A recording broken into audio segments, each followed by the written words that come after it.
નમસ્કાર, સ્વાગત છે તમારું.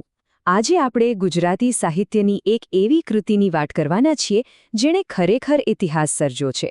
મનુભાઈ પંચોળી એટલે કે આપણા સૌના પ્રિય દર્શક, એમની આ મહાન નવલકથા દીપ નિર્વાણનો પરિચય આજે આપણે મેળવીશું. જુઓ, આ કોઈ સામાન્ય ઐતિહાસિક વાર્તા નથી હો. આમાં પ્રાચીન ભારત છે, લોકશાહીના મૂળિયા છે, વિશાળ સામ્રાજ્યોની ભૂખ છે અને સૌથી વિશેષ માનવી આત્માનો ક્યારે હાર ન માનવાનો સંઘર્ષ છે. તો ચાલો આ અદ્ભુત ઐતિહાસિક સફરમાં એક ઊંડી ડૂબકી લગાવીએ. હવે આ વાત સાંભળીને કદાચ આશ્ચર્ય થશે.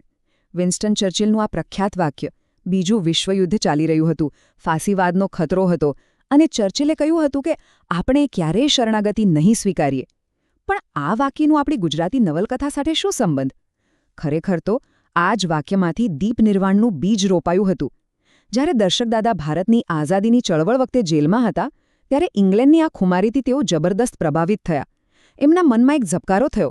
શું આપણા પ્રાચીન ઇતિહાસમાં ક્યારેય લોકશાહી માટે આવો જબરદસ્ત પ્રતિકાર થયો હતો ખરો?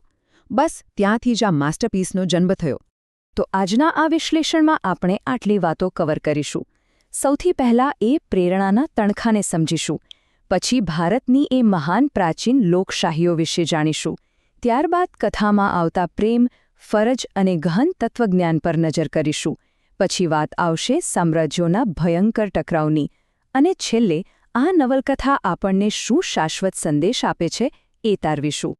ચાલો, જરાય વિલંબ કર્યા વગર આપણા પહેલા મુદ્દા પર જઈએ. પ્રેરણાનો તણખો. ઇતિહાસ ખરેખર પોતાનું પુનરાવર્તન કરતો હોય છે નહીં? ક્યાં 1940ના દાયકાનું યુરોપ, જ્યાં આધુનિક લોકશાહી દેશો જુલ્મી ફાંસીવાદ સામે લડી રહ્યા હતા, અને ક્યાં આપણું પ્રાચીન ભારત.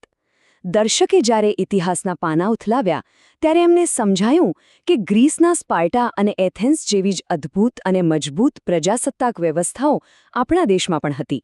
આ એવા રાજ્યો હતા જે પોતાની સ્વતંત્રતા માટે મોટા મોટા સામ્રાજ્યો સામે બાથ ભીડવા તૈયાર હતા. તો પછી આ પ્રાચીન લોકશાહીઓ આખરે હતી કેવી? ચાલો, આપણા બીજા વિભાગમાં એ પ્રાચીન ગણરાજ્યોની રોમાંચક દુનિયામાં પ્રવેશ કરીએ. કથાની પૃષ્ઠભૂમિ સમજવા માટે આ ટાઈમલાઈન જોવી બહુ જ જરૂરી છે. વાત શરૂ થાય છે સિકંદરના આક્રમણથી. એ સમયે નાના પણ ખમીરવંતા ગણરાજ્યોએ એનો જબરદસ્ત પ્રતિકાર કર્યો, પણ ક્યાંક ને ક્યાંક તેઓ નબળા પડ્યા. પછી શું થયું? મગધ જેવા મહાકાય સામ્રાજ્યનો ઉદય થયો, જેની નજર આ નાના રાજ્યોને પોતાનામાં સમાવી લેવા પર હતી. અને પડતા પર પાટું, મિનેન્ડર એટલે કે ઇન્ડો ગ્રીક પ્રજાનું આક્રમણ શરૂ થયું, જેણે એક ભયંકર કટોકટી ઊભી કરી. બરાબર આ જ અંધાધૂંધી વચ્ચે દીપ નિર્વાણ આકાર લે છે. અચ્છા, અહીં ગણરાજ્ય એટલે શું એ સમજવું બહુ રસપ્રદ છે.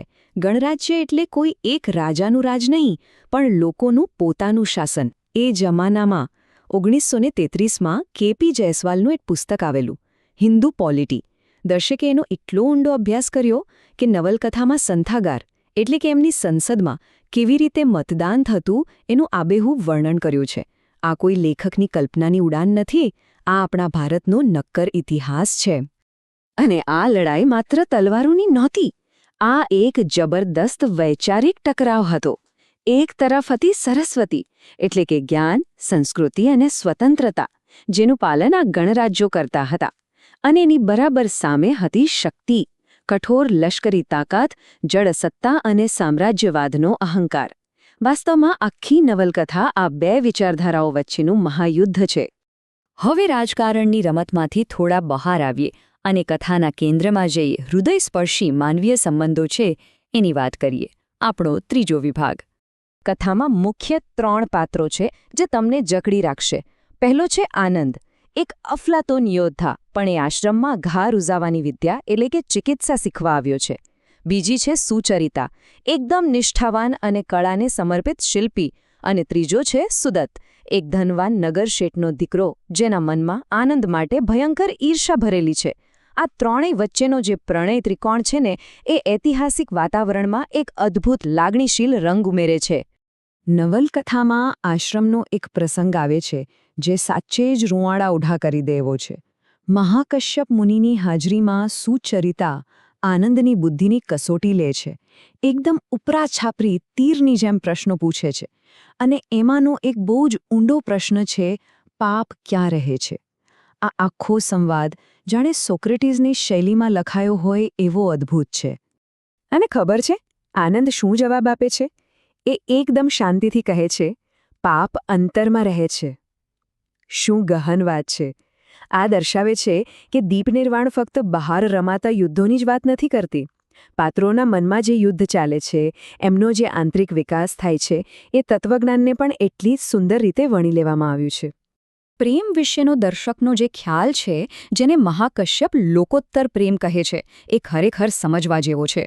સામાન્ય રીતે પ્રેમમાં શું હોય? આપણે સામેવાળી વ્યક્તિ પર અધિકાર જમાવવા માંગીએ છીએ, એને બાંધી રાખવા માંગીએ છીએ. પણ લોકોત્તર પ્રેમ એનાથી બિલકુલ અલગ છે. એમાં સામી વ્યક્તિને સંપૂર્ણ મુક્તિ આપવામાં આવે છે. સાચો પ્રેમ બાંધતો નથી, મુક્ત કરે છે. આ આધ્યાત્મિક પ્રેમને દર્શકે પોતાની કલમથી જીવંત કરી દીધો છે. સારું, આંતરિક શાંતિ અને તત્વજ્ઞાન તો ઠીક, પણ બહાર એક ભયંકર તોફાન આકાર લઈ રહ્યું હતું. ચાલો આપણા ચોથા વિભાગમાં આ સામ્રાજ્યોના ટકરાવને જોઈએ. આખી ઐતિહાસિક કટોકટીમાં 3 અલગ અલગ પક્ષો સામસામે આવી ગયા હતા. જુઓ, એક તરફ છે મગધનું વિશાળ સામ્રાજ્ય. એમનો રસ્તો સીધો છે, મુત્સદ્દીગીરી અને છળકપટથી આ નાના રાજ્યોને ગળી જવા. બીજી તરફ છે મિનેન્ડરનું ઇન્ડો ગ્રીક સૈન્ય, જેઓ સીધી લશ્કરી તાકાતથી આક્રમણ કરી રહ્યા છે. અને બિચારા આ બંનેની વચ્ચે ફસાયા છે આપણા નાના ગણરાજ્યો. એમનો તો એક જ હેતુ છે, કોઈ પણ હિસાબે પોતાનું અસ્તિત્વ અને પોતાની સંસ્કૃતિ બચાવી. મગધના સમ્રાટનું ભાઈ વસુમિત્ર એક ખતરનાક જાળ બિછાવે છે. એ ગણરાજ્યો પાસે જઈને મીઠી વાતો કરે છે કે વિદેશી આક્રમણકારો સામે અમે તમને લશ્કરી મદદ કરીશું. પણ ભાઈ, આ તો એક છટકું હતું. એમનો અસલી ઈરાદો તો પોતાના સૈનિકોને ગણરાજ્યોમાં ઘૂસાડીને પાછળથી આ લોકશાહીઓને જ બચાવી પાડવાનો હતો. પણ સલામ છે ઋષિ મહાકશ્યપને. એમની રાજકીય કુનેહ એટલી તેજ છે કે તેઓ આ છળકપટને તરત જ પારખી જાય છે. જ્યારે દુશ્મનો માથા પર આવી જાય છે ને, ત્યારે ગણરાજ્યની સંથાગાર એટલે કે સભા મળે છે. ત્યાં કોઈ શરણાગતિની વાત નથી થતી. છેલ્લી ઘડી સુધી, છેલ્લા શ્વાસ સુધી લડવા માટે મતદાન થાય છે. સ્ત્રીઓ, બાળકો અને વૃદ્ધોને હોડીઓમાં બેસાડીને સુરક્ષિત જગ્યાએ મોકલી દેવાય છે.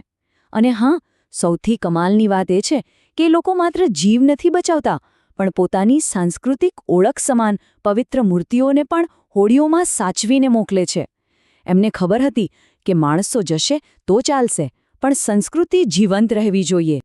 આટલા બલિદાન, આટલા સંઘર્ષ પછી આખરે આ નવલકથા આપણને શું શીખવે છે? ચાલો આપણા અંતિમ અને સૌથી મહત્વના વિભાગ તરફ આગળ વધીએ, શાશ્વત સંદેશ. આખી કથાનો જો કોઈ નિચોડ હોય તો તે આ છે: લોકશાહી એટલે કે ગણરાજ્ય એ માત્ર કોઈ ઈંટોથી બનેલી ઇમારત કે કાયદાની ચોપડી નથી. એ એક જીવંત ભાવના છે જે મનુષ્યની અંદર જન્મે છે. લેખક બહુ સ્પષ્ટ રીતે કહે છે કે જો લોકોના હૃદયમાં આઝાદી અને સમાનતાની આગ પ્રજ્વલિત હશે તો ભલે દુશ્મનો કિલ્લાઓ તોડી પાડે, લોકશાહી ક્યારે મરતી નથી. એટલે જ દીપનિર્વાણ એક કાળજયી કૃતિ છે. લોકશાહીની ભાવનાને ક્યારે તલવારથી નષ્ટ કરી શકાતી નથી. કોઈ પણ સામ્રાજ્ય પોતાના હથિયારોથી સંસ્થાઓ તોડી શકે, પણ માનવી આત્મામાં જે મુક્તિની ઝંખના છે ને, એને ક્યારેય હરાવી શકાતી નથી. વિચારવા જેવી વાત છે ને? સદીઓ પહેલાં લડાયેલો આ વૈચારિક સંઘર્ષ આજે પણ એટલો જ પ્રસ્તુત લાગે છે. મિત્રો, જો તમને દર્શક દાદાની આ અમર કૃતિ અને દીપનિર્વાણનો આ પરિચય ગમ્યો હોય તો મારી ચેનલ ગુજરાતી સાહિત્યને જરૂરથી સબસ્ક્રાઇબ કરજો અને આ વિડીયો તમારા મિત્રો સાથે શેર કરવાનું ચૂકતા નહીં. ફરી મળીશું એક નવી કૃતિ સાથે. ત્યાં સુધી રજા આપશો.